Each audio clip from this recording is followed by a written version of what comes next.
और चलिए इसी बीच अब अगली बड़ी खबर आपको बताएंगे। संसद में पोस्टर हमला जमकर आज सदन के बाहर केंद्रीय मंत्री गिरिराज सिंह पोस्टर लेकर आते हैं, जिसमें एक तरफ सोनिया गांधी का चेहरा होता है, दूसरी तरफ सोरोस का। और सवाल यही पूछते हैं कि आखिर कांग्रेस और सोरोस का संबंध क्या है। और सोरोस वही है जिसने देश के खिलाफ, भारत के खिलाफ बिलियन डॉलर खर्च कर रहा है भारत को तोड़ने के लिए। इसीलिए सोनिया गांधी जी जवाब दें। तो देखिए, सोरोस के मुद्दे पर कांग्रेस लगातार घिरती जा रही है। गले की फांस बन गया है सोरोस कांग्रेस के लिए, और ऐसे में सदन के भीतर भी बीजेपी लगातार ये मांग कर रही है, सवाल कर रही है कि कांग्रेस अपनी चुप्पी को तोड़े और ये बताए कि कांग्रेस और सोरोस का रिश्ता क्या है।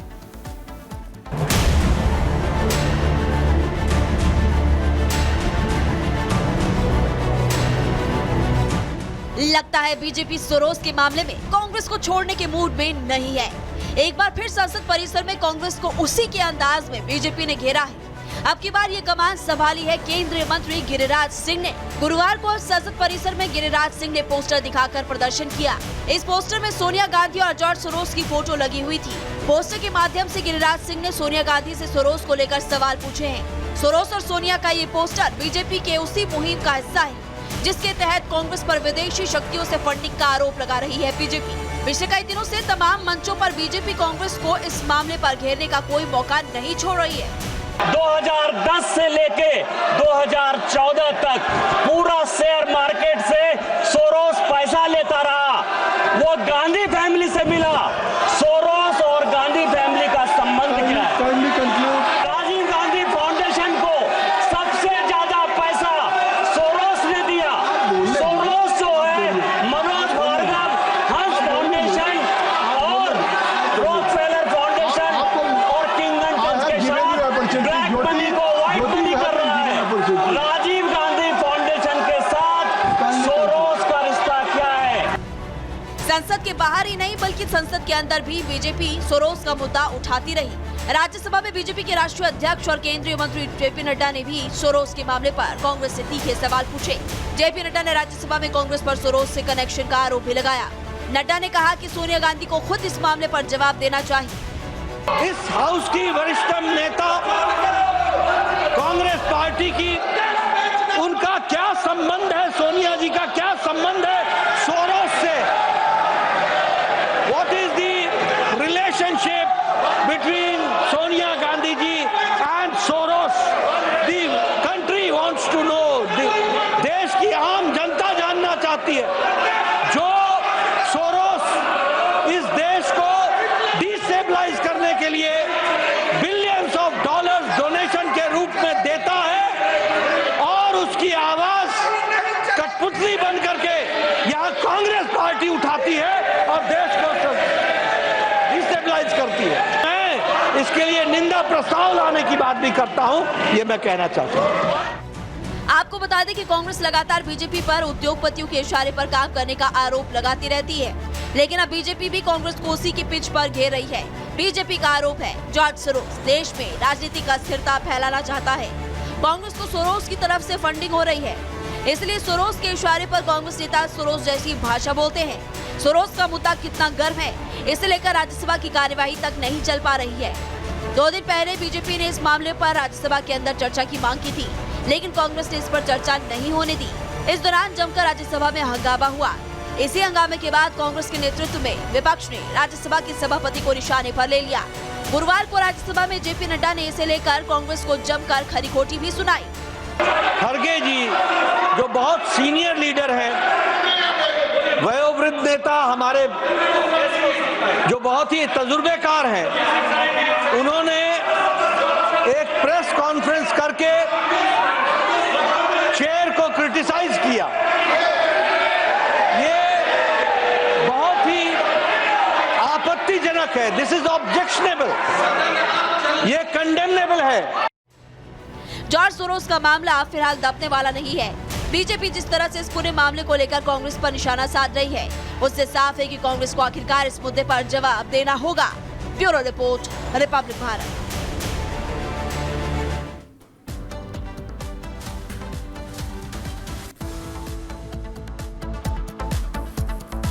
बढ़ते आगे और बात दिल्ली की करेंगे, जहां घुसपैठियों के खिलाफ लगातार पुलिस अब एक्शन मोड में नजर आ रही है और इसके लिए जांच भी जारी है।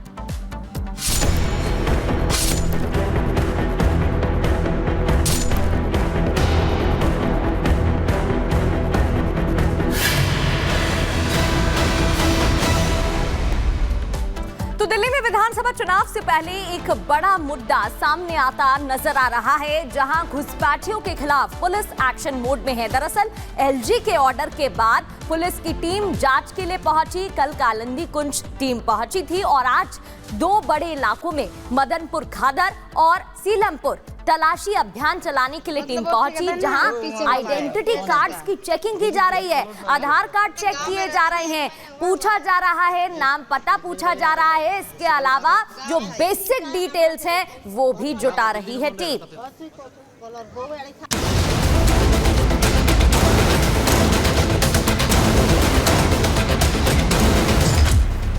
दिल्ली से घुसपैठियों को निकालने का अभियान।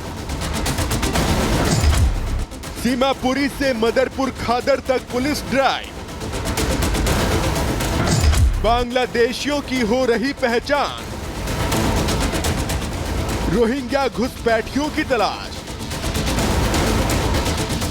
दिल्ली में देश की सुरक्षा के लिए खतरा बनते जा रहे अवैध घुसपैठियों को खदेड़ने का अभियान जारी है।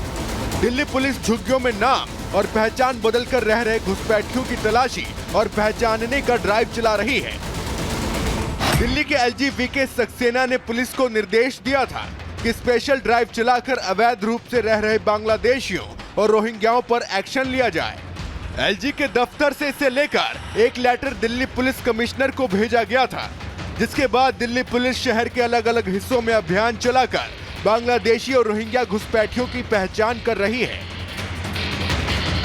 गुरुवार को भी दिल्ली से मुस्लिम बहुल इलाके सीमापुरी में दिल्ली पुलिस ने अभियान चलाया। पुलिस ने घर घर जाकर संदिग्ध लोगों की पहचान की और उनके कागजात चेक किए। बताया जा रहा है कि 2 दर्जन से ज्यादा लोगों की पहचान की गई है, जिन पर घुसपैठिया होने का शक है। दिल्ली में अवैध बांग्लादेशी और रोहिंग्यों की रुके होने की जानकारी के बाद दिल्ली पुलिस जो है स्पेशल ड्राइव चला रही है। इस वक्त हम मौजूद हैं दिल्ली सीमापुरी थाना इलाके में। तस्वीरों में देख सकते हैं लोकल थाना पुलिस टीम जो है वो मौके पे मौजूद है। तमाम जो लोग यहाँ पे अवैध तरीके से रुके हुए हैं बांग्लादेशी, उनके जो दस्तावेज हैं वो देखे जा रहे हैं, उनसे पूछताछ की जा रही है। इस वक्त हम एक दुकान पे आके रुके हैं और जो SHO सीमापुरी हैं वो खुद यहाँ पर मौजूद हैं और जो शख्स अंदर मौजूद हैं उनके दस्तावेज जो है वो देखे जा रहे हैं। दिल्ली का मदनपुर खादर भी एक ऐसा इलाका है जहां बड़े पैमाने पर घुसपैठियों के छिपे होने का आरोप लगता है। बीजेपी अक्सर दिल्ली में वोट बैंक पॉलिटिक्स के लिए कुछ दलों पर घुसपैठियों को संरक्षण देने का आरोप भी लगाती रही है। मदनपुर खादर में पुलिस ने ऐसे लोगों की पहचान करने का अभियान चलाया है। दिल्ली पुलिस लगातार स्पेशल ड्राइव चला रही है ये पहचानने के लिए कि आखिर कौन रोहिंग्या है और कौन बांग्लादेशी है। यहाँ पर ये मदनपुर खादर का इलाका है, जहाँ पर आप चारों तरफ देखेंगे आपको कूड़े का ढेर नजर आएगा, लेकिन उसके बावजूद भी दिल्ली पुलिस इस कूड़े के ढेर में जो झुग्गियां बनी है, उन झुग्गियों में आखिर कौन बांग्लादेशी है कौन रोहिंग्या है, इसकी जांच कर रही है लगातार, क्योंकि 2 महीने बाद वो रिपोर्ट पेश करनी है दिल्ली के एलजी वीके सक्सेना के सामने, जिन्होंने साफ तौर पर यह कहा है कि 2 महीने में ये रिपोर्ट उनके पास होनी चाहिए कि दिल्ली में जो अवैध तरीके से घुसपैठिए बांग्लादेशी और रोहिंग्या रह रहे हैं उनकी जांच होनी चाहिए। आपको बता दें कि दिल्ली के स्लम एरिया और मुस्लिम बहुल इलाकों में छोटी छोटी झोपड़ियां बनाकर बांग्लादेशी और रोहिंग्या रह रहे हैं। इसके अलावा रेल पटरियों के किनारों पर भी झुग्गी डालकर ऐसे तत्व रह रहे हैं। आरोप है घुसपैठिए शहर में चोरी, स्नैचिंग, तस्करी जैसे धंधों में भी एक्टिव रहते हैं, जहां पूरी हिंसा में भी अवैध बांग्लादेशी के शामिल होने के आरोप लगे थे। इसीलिए अब पुलिस झुग्गी बस्तियों में डोर टू डोर वेरिफिकेशन करने की कोशिश कर रही है। अम्मा क्या नाम है आपका? आपका नाम नूरजा खातून। कहाँ से हैं आप? गाँव में। गाँव कौन सा गाँव है? मानकाचौर। हाँ, कौन सा गाँव? मानकाचौर। अच्छा, तो डॉक्यूमेंट्स हैं आपके पास? हाँ, सब। दिल्ली पुलिस जो पूछ रही है वो सब बता रही है? ठीक हो गए। बांग्लादेशी भी यहाँ आसपास रहते हैं कोई? नहीं, इधर नहीं रहते हैं। ना। जी, क्या नाम है भैया आपका? अलीमुद्दीन, अलीमुद्दीन, कहाँ से हैं आप? आसाम गुवाहाटी। गुवाहाटी से। कितने साल से रहते हैं? मेरे पैदाइशी दिल्ली का, हमारा सब कुछ असम का है। मेरे पापा यहाँ पर शादी किया था, तो मेरा पैदाइशी दिल्ली का है। तो पूरी फैमिली यहाँ रहती है? हाँ, पूरी फैमिली। डॉक्यूमेंट्स हैं आपके पास? हमारा सब क्या कुछ क्या है? आधार कार्ड, पैन कार्ड, NRC सब है। दिल्ली पुलिस से जुड़े सूत्रों का कहना है कि दिल्ली या दूसरे राज्यों में बांग्लादेशियों की अवैध घुसपैठ के पीछे एक सिंडिकेट का हाथ है, जिसके तार बंगाल से जुड़े हुए हैं। दावा किया जाता है कि घुसपैठ कराने वाला सिंडिकेट पहले बांग्लादेशियों और रोहिंग्या को बॉर्डर पार करवाकर भारत में एंट्री दिलाते हैं। इसके बाद बंगाल के 24 परगना, बर्धमान, नादिया जैसे इलाकों से घुसपैठियों का फर्जी तरीके से आधार कार्ड तैयार कराते हैं। आधार और दस्तावेज बनवाकर उन्हें भारत के अलग अलग हिस्सों में भेज दिया जाता है। राजधानी दिल्ली भी घुसपैठियों के सिंडिकेट की मनपसंद जगहों में से एक है, इसीलिए शहर में इनकी संख्या बढ़ती जा रही है। लेकिन अब इन्हें निकालने के लिए पुलिस का महाअभियान जारी है, जिसका असर जल्द ही दिखना शुरू हो जाएगा। Bureau report, Republic Bharat.